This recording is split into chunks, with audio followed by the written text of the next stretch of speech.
Salut, aujourd'hui on revient vers vous avec un candidat à la présidentielle, un jeune candidat à la présidentielle, il est député-maire, il est républicain, il dit debout la République. On est avec Nicolas Dupont-Aignan. Bonjour Nicolas Dupont-Aignan. Bonjour David Abiker.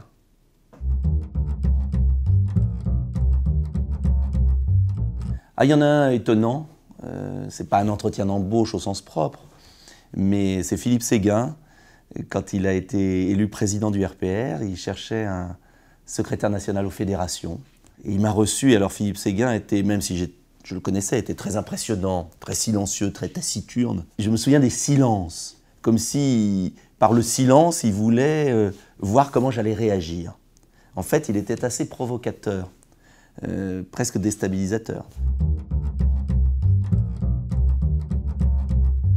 Je crois que les gens, et notamment les décideurs, n'aiment pas le cinéma, n'aiment pas les entretiens construits. On voit tout de suite quand quelqu'un arrive et qu'il a récité. Et je crois qu'il n'y a pas que les entretiens d'embauche. La politique, par exemple.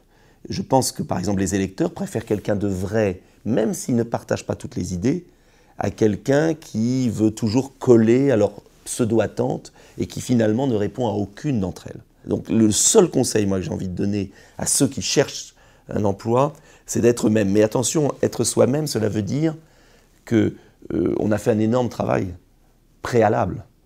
Parce qu'en fait, l'entretien d'embauche peut révéler des failles, peut révéler un malaise, peut révéler la non-adaptation du profil au poste. Et c'est pourquoi la vérité de l'entretien est essentielle. Avant d'aller voir quelqu'un, de se poser la question « Pourquoi j'y vais ? Qu'est-ce que je vais dire ? Et qu'est-ce qu'attend de moi celui qui me reçoit ?»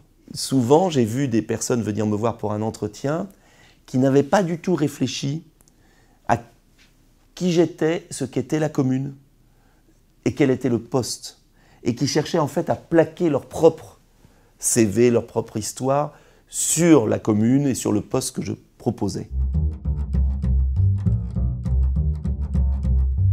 Je n'aime pas ceux qui surjouent, qui veulent plaire.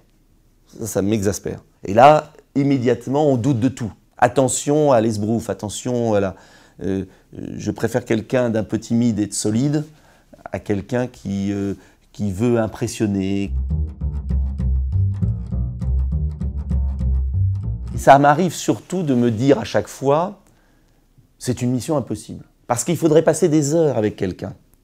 Et donc l'entretien d'embauche a un côté loterie quand même. C'est pas en 10 minutes, en un quart d'heure, en une demi-heure que vous pouvez cerner la personnalité de quelqu'un. J'ai des collaborateurs que j'aurais sans doute pas recrutés. À l'inverse, il y en a d'autres, j'ai bien regretté de les avoir recrutés. Donc tout ça, quand même, ne surévaluons pas l'entretien. J'aime pas les entretiens où l'on cherche à déstabiliser l'autre. Et je trouve que c'est un peu sadique, qu'il y a une sorte de plaisir malsain chez certains DRH ou dans certains entretiens d'embauche. On n'est pas là pour casser quelqu'un, on n'est pas là pour lui faire sauter des haies. On est là pour essayer de comprendre qui il est et s'il est adapté au poste.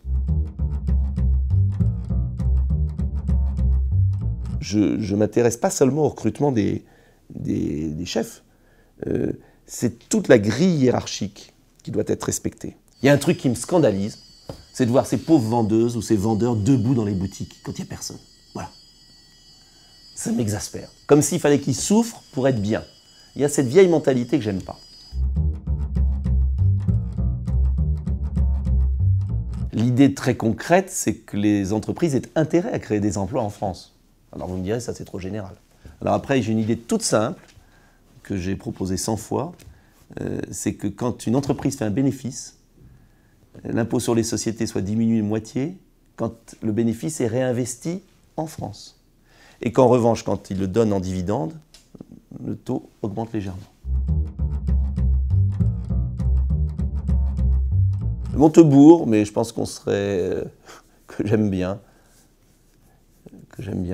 Oui, je pense qu'on pourrait se comprendre. Parce qu'il y a à la fois la raison et le petit grain de folie qui est utile pour déplacer les montagnes.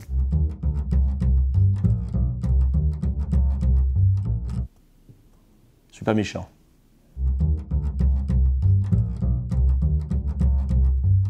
Vous êtes plus organisé peut-être. Ah, vous êtes bordélique? Pas bordélique, je dirais pas ça. J'ai mon organisation.